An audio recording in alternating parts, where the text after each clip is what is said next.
En las últimas semanas, el Poder Judicial ha concedido varias órdenes de aprehensión contra figuras consideradas generalmente intocables, bien sea por sus vínculos políticos o por sus relaciones familiares. Algunos especulan que se ha roto un pacto de impunidad, hipótesis fortalecida por el video divulgado por el exgobernador de Veracruz, Javier Duarte. Veamos el contexto. Gonzalo Gil White, hijo del exsecretario de Hacienda Francisco Gil, enfrenta una orden de aprehensión desde este martes. Gil White era miembro del Consejo de Administración de la empresa de servicios petroleros Oro Negro, presidido por su primo José Antonio Cañedo White. Ambos, además de otros 3 socios, son acusados de abuso de confianza y administración fraudulenta en Oro Negro, declarada en quiebra el pasado 14 de junio. En 2013, las Afores Citibanamex y Sura invirtieron $500 millones en la empresa a través de Axis Capital, un fondo creado por Cañedo White. Los empresarios supuestamente dispusieron de manera ilegal de 750 millones de pesos a través de las empresas Perforadora Oro Negro e Integradora de Servicios Petroleros Oro Negro, que firmaron contratos con Pemex durante la administración de Emilio Lozoya como director. Lozoya es acusado de asociación delictuosa, operaciones con recursos de procedencia ilícita y cohecho, al haberse beneficiado en la compra a sobreprecio de la empresa de fertilizantes agronitrogenados. La defensa de Lozoya ha insistido en que el exmandatario Enrique Peña Nieto estuvo informado de la compra. Como prueba de ello, esta semana presentó el acta de Consejo de Administración de Pemex que recibió de la Presidencia de la República. Lozoya también ha sido señalado por exdirectivos de la constructora Odebrecht. Durante su gestión en Pemex, la paraestatal dio a la firma brasileña un contrato que pudo generar daños o sobrecostos por cerca de 953 millones de pesos, según la Auditoría Superior de la Federación. No es el único que ha involucrado a funcionarios del gobierno de Peña Nieto en presuntos delitos. El exgobernador de Veracruz, Javier Duarte, ofreció información privilegiada contra funcionarios que se encuentran bajo investigación, derivado del cargo de gobernador que ostenté, así como del proceso que enfrento. Me he hecho conocedor de diversa información que pudiera considerarse privilegiada y que, de ser el caso, podría ser de utilidad para diversas investigaciones, señaló en una carta publicada por Ciro Gómez Leiva el pasado 9 de julio. Duarte también distribuyó un video grabado en 2017 como prueba de que su detención en Guatemala estuvo pactada a cambio de que las autoridades mexicanas frenaran las investigaciones contra su familia. Punto y contrapunto. Primer tema de discusión esta noche de miércoles, y como cada miércoles, Fernanda Caso, analista y conductora aquí en Foro TV. ¿Cómo estás, querida Fer? Muy bien, Genaro, es un gusto estar por acá. Lisa Sánchez, directora general de México Unido contra la Delincuencia. ¿Cómo estás, querida? Muy bien, muy buenas noches. Hoy nos acompaña, hoy te está en la mesa, Alejandro Encinas, politólogo y simpatizante de la 4T. ¿Cómo estás, Alejandro? Bien, contento. A ver si es cierto eso que dice Eder, de que le echan un montón. Vamos a ver si es cierto. Alfredo Lecón, activista y analista, ¿cómo estás? Muy bien, muchas gracias, buenas noches. Bueno, hay que decir que los de martes y jueves dicen que mis favoritos son lunes y miércoles, entonces se están viendo ya por aquí ya hay también, motivo. ¿no? Según ellos hay motivos, los otros dicen lo mismo. Pero bueno, Lecona, ¿cómo estás viendo esto? ¿La 4T está politizando la justicia de nueva cuenta, como denuncian algunos? ¿O de verdad tienen ganas de que se acabe con la impunidad que hemos sufrido tanto y durante tanto tiempo en México? A ver, yo creo que está bien enmarcado cuando se habla de pacto de impunidad, existe, no se rompió con la Cuarta Transformación o no. Yo soy de la idea y he sostenido que el pacto de impunidad trascendió la elección, ha llegado a este gobierno, pero el pacto de impunidad tampoco es esa caricaturización que se hace muchas veces, como si Andrés Manuel se hubiera visto en un sótano con Enrique Peña Nieto, se hubieran estrechado la mano y hubieran cedido la presidencia. Yo creo que hay muchas formas en las que podemos ver este gran pacto de impunidad, y creo que el centro en lo que es el actuar de Andrés Manuel ha sido lo que ofreció desde un inicio, desde la transición, que era esta política de borrón y cuenta nueva, ¿no? Es impunidad, pues. Creo que o someter a consultas y enjuiciar a los expresidentes. A los expresidentes, ¿no? Por ejemplo, ¿no? O sea, poner a consulta la justicia, yo creo que no nos va a llevar a ningún buen camino. Yo creo que tenemos que voltear a ver a Brasil y lo que no hizo Brasil por erradicar la corrupción en una presidencia, o combatir la corrupción en una presidencia tan exitosa como fue la de Lula da Silva. Y creo que hay muchas experiencias para darnos cuenta o para sostener que no se puede arrastrar con la impunidad del pasado, no se puede arrastrar con la corrupción del pasado. Pero creo que el pacto se ha desvanecido también, ciertamente, con cosas como las que hemos visto, y con una figura central, que es la de la Unidad de Inteligencia Financiera, encabezada por Santiago Nieto. eso, ese nuevo funcionamiento, esa institución que sí se transformó, que está dando origen a diversas denuncias ya en la Fiscalía General de la República, que están teniendo éxito, que están reabriendo casos del pasado, que empiezan a abrir vetitas hacia Odebrecht. ¿La autonomía de la Fiscalía? No creo todavía que exista tal cosa de autonomía de la Fiscalía, y es curioso, yo escribía, ahora que estuvimos de vacaciones en Reforma, un artículo de lo que pasó entre el Poder Judicial de la Federación, la Unidad de Inteligencia Financiera y la Fiscalía, que en resumidas cuentas se le han delimitado las funciones a la Unidad de Inteligencia Financiera, esto por la propia Corte, para que solo haga congelamientos de cuentas cuando viene una solicitud internacional, aunque el propio Santiago y su equipo puedan ver que existe indicios de lavado de dinero. Les ha acotado la Corte esta facultad, mientras a la Fiscalía General de la República se las ha ampliado al permitirle entrar al secreto bancario, romper el secreto bancario de cualquier persona, aunque sea en perjuicio de la privacidad de las personas. Pero decía, una cosa es la Unidad de Inteligencia Financiera, que está teniendo este cierto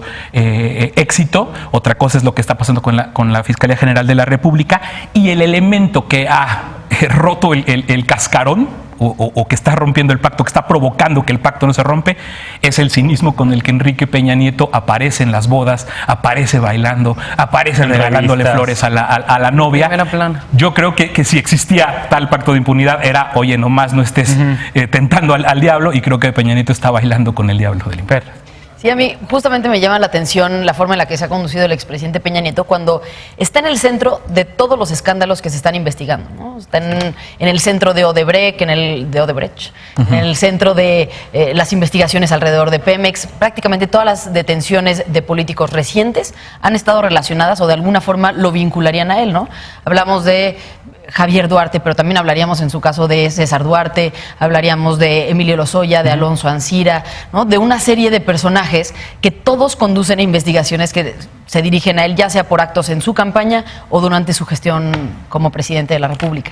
Y a mí me llama la atención verlo actuando así. Igual y es una impresión muy personal, pero sí creo que al menos el pacto de impunidad se presume y que los gobiernos habían actuado sabiendo que en el futuro no les iba a pasar nada, y que yo creo que a la fecha siguen sintiendo que no les va a pasar nada. Es decir, todos los expresidentes que ya pasaron siguen sintiendo que no les va a pasar nada. ¿Cuándo se va a acabar? Bueno, pues cuando al primero le pase algo.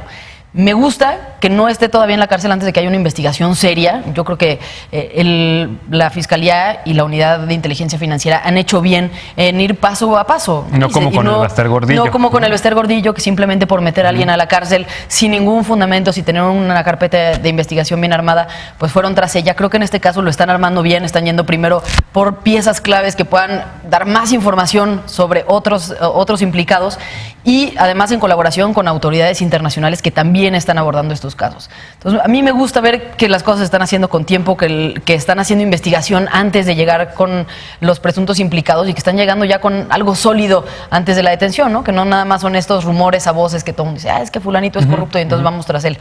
Yo sí esperaría que esto culminara con un juicio a Enrique Peña Nieto, con el resultado que fuera, un juicio justo, pero con mucha información por parte de la Fiscalía que ya hubiera recabado a lo largo de estos meses. Lisa. Estoy de acuerdo, me parece que también otra de las cosas que tenemos que ver es que hay muy buenas defensas por parte de los imputados, ¿no? Entonces, una de las razones por las cuales Lozoya no está en la cárcel es porque su abogado no lo ha presentado formalmente, porque sabe que ante la presentación existe el riesgo de encarcelamiento, porque un juez puede dictaminar que los riesgos de fuga son muy altos y entonces entambarlo y mientras siguen investigando.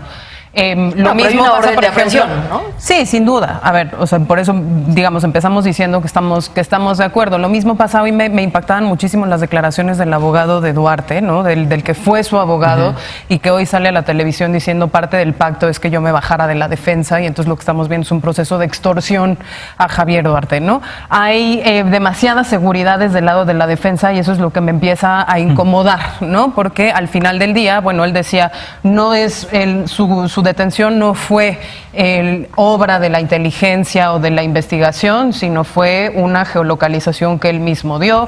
No se le dio parte a las autoridades guatemaltecas de que en realidad esto estaba pactado de antemano. Y bueno, ahora lo que ofrecemos es que suelte, digamos, toda la sopa de lo que sabe para que se investigue a otros miembros del gabinete que ya vimos que salieron salpicados. Es el caso de Osorio Chong, ¿no? Que ahora es el líder de la bancada del PRI en el Senado, de lo que queda al que acusan precisamente de ser parte de esta negociación y de incluso de orquestar entrevistas del mismo Duarte un día antes de bajarse de la gubernatura, que hablan también del tema de la disposición de los helicópteros para garantizar su fuga, etcétera, etcétera.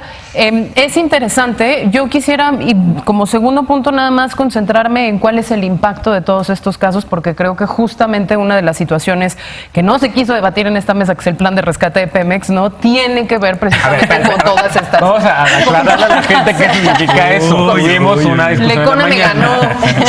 Yo y Leisa queríamos el plan de Pemex, la mayoría y Lecona me ganó. Pero bueno, a lo que iba es, esta detención, por ejemplo, del hijo de Gil, ¿no? Del ex secretario de Hacienda, que tiene que ver con hasta 750 millones de dólares de daño patrimonial a unas inversiones hechas en el sector energético, que tiene que ver además con que se llevaron a la quiebra a muchos pensionados que tenían, o bueno, a muchos ahorradores que tenían sus pensiones en fondos que al final del día perdieron dinero, no generaron rendimiento precisamente por los malos manejos de estas personas, y que entonces, recordando el impacto humano que tienen estas acciones de negligencia, de malos manejos de empresas privadas relacionadas a la operación del Estado de sectores estratégicos como el energético, pues yo lo que sí exigiría es la plena investigación, la separación de la política de la justicia, para que podamos ver las sanciones y la reparación del daño, ¿no? Una de las cosas que sí me gusta, empezamos por las casas, que ahora hay una casa en las Lomas de Lozoya, una casa en una costa paradisíaca, ¿no? En Ixtapa, creo, sí. Pues que tiene que ver con ir recuperando los activos que... y que no se vendan, ¿no? Claro. Por lo pronto, que el Estado las tenga. Ya ves, Alejandro, no es puro golpeteo, nadie te está golpeteando. Este es un día de campo. Porque no ha hablado. Bueno, pero el instituto para devolverle al... Oye, yo quiero que nos presten esa casa un fin de semana, ahora que ya lo tenga el instituto, para devolvernos Pues entren al a las pueblo, subastas, entren a las subastas. ¿Qué tal la subasta de las joyas de narco? Vamos a hacer una cooperacha con toda la Oye, audiencia. a ver, ni pacto de impunidad ni cortina de humo. Ya empezamos. ¿No? Yo creo que cuando se gana con 53% de votos y más de 30 millones de votos, pues no tienes necesidad, pues los que van saliendo más bien traen la cola entre las patas. El que gana no tiene necesidad de generar. ¿Y cuando ningún cae pacto 8% de la popularidad del presidente? Bueno, está en 70, y ¿con cuánto ganó? Con 33, digamos que están más de 30 puntos encima. Pero estaba en de lo que 78. ganó. No, pero también es una medición tramposa. No es lo mismo que la gente apruebe tu forma de gobierno a que votaría por ti si se repitieran las elecciones, ¿no? Porque hay mucha gente que pudo no votar por él y de todas maneras... Lula salió con 95 y luego ¿qué pasó? Bueno, ya le vamos a dar la razón a Eder, ¿no? Lo que creo que sí se está rompiendo es el pacto de silencio y de complicidad entre la antigua élite gobernante, y que están en una suerte de dilema de prisionero, ¿no? En donde separan a las dos personas y ¿cooperas o no cooperas? ¿Hablas, delatas a tu antiguo socio o se siguen encubriendo? Y lo que estamos viendo es que se está rompiendo ese pacto y están en una lógica de sálvese quien pueda. Y si tú ves el común denominador de Gil, Ahumada, Lozoya, Peña Nieto, Diego Fernández, Odebrecht, son apellidos que vinculan a los mismos despachos de abogados y principalmente a Juan Collado. Entonces yo creo que ahí sí hay una fisura, hay una grieta, y van a empezar a hablar y a delatarse mutuamente.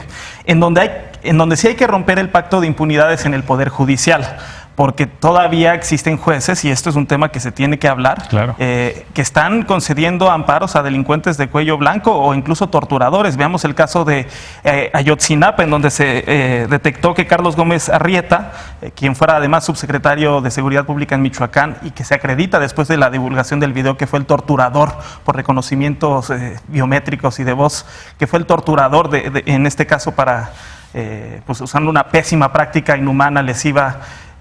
Y el juez Patricio Vargas Alarcón, juez 10º de distrito de amparo en materia penal, con cabecera en la Ciudad de México, le concede el amparo. Ahí es en donde también tiene que romperse ese pacto de impunidad, que no se politice la justicia. Efectivamente, creo que esto es resultado de eso. No se está haciendo un uso político de la justicia, sino se está permitiendo que la Fiscalía opere de manera autónoma, que funcionen bien las instituciones, pero también es momento de exigirle al Poder Judicial pues que actúe con transparencia y con apego a la legalidad, y deje de encubrir a delincuentes. Ahora sí, van todos contra Alejandro. A ver. Déjense venir. Déjense venir. Yo creo que cuando hablamos de pacto de impunidad, y por eso decía que no hay que caricaturizarlo, no es que este gobierno llegó con los 30 millones de votos y que no tiene ninguna necesidad, ni mucho menos. Hay cosas que fueron muy claras, por favor. O O sea, nada más veamos la defensa que Jade Kolpolemsky hizo de un personaje como Alejandro Gutiérrez de la Torre, operador de la trama Chihuahua, que hoy sabemos cómo se dio la operación Zafiro, de cómo los gobernadores sacaban dinero de los estados para llevarlos al PRI nacional. Y esa defensa que después se empezó a ver en la transferencia de beltronistas a las filas de Morena. Ahí hay una parte del pacto de impunidad. No voy a defender. Hay otra parte del pacto de impunidad que tiene que ver también con las violaciones graves a derechos humanos. ¿Qué ha hecho la Cuarta Transformación o qué ha hecho Andrés Manuel López Obrador para llevar a la justicia a los militares, por ejemplo? A los militares que han perpetuado crímenes graves, crímenes atroces, y de lo cual no se dice nada. O lo del Aeropuerto Internacional de la Ciudad de México, donde la Sedena, por cierto, también fue partícipe de esa corrupción en la construcción de los contratos que tuvo, y ahora son los que van a construir el aeropuerto de Santa Lucía. Entonces el pacto de impunidad es muy amplio, hay muchos capítulos, hay muchas cláusulas, no lo podemos reducir todo a los gobernadores, a los presidentes. No, creo que es irresponsable decir que el pacto de impunidad se acabó porque llegó el presidente López Obrador. No, incluso creo que va más allá de una decisión voluntaria del presidente mantener algo, ¿no? Finalmente estamos hablando de grupos que se han mantenido en el poder durante años y que siguen siendo los mismos, ¿no? Hoy vemos a los legisladores, incluso miembros del gabinete que en años anteriores habían estado en otros gabinetes de otros partidos, y que es difícil pensar que se rompe absolutamente como si fuera un nuevo gobierno cuando son los mismos personajes saltando de gobiernos de los que se criticaban a estos nuevos gobiernos. El mismo ¿no? caso de Baja California. El mismo caso. Claro. Y el mismo caso de todos los expresidentes, que a mí sí me gustaría verlos a todos enjuiciados. Vamos a una pausa, regresando, especialmente Felipe Calderón. Vamos a una pausa. Estados Unidos impone más restricciones para conceder asilo, y esto lleva a otros países a hacerse cargo de miles de inmigrantes. Regresamos con este tema punto y contrapunto.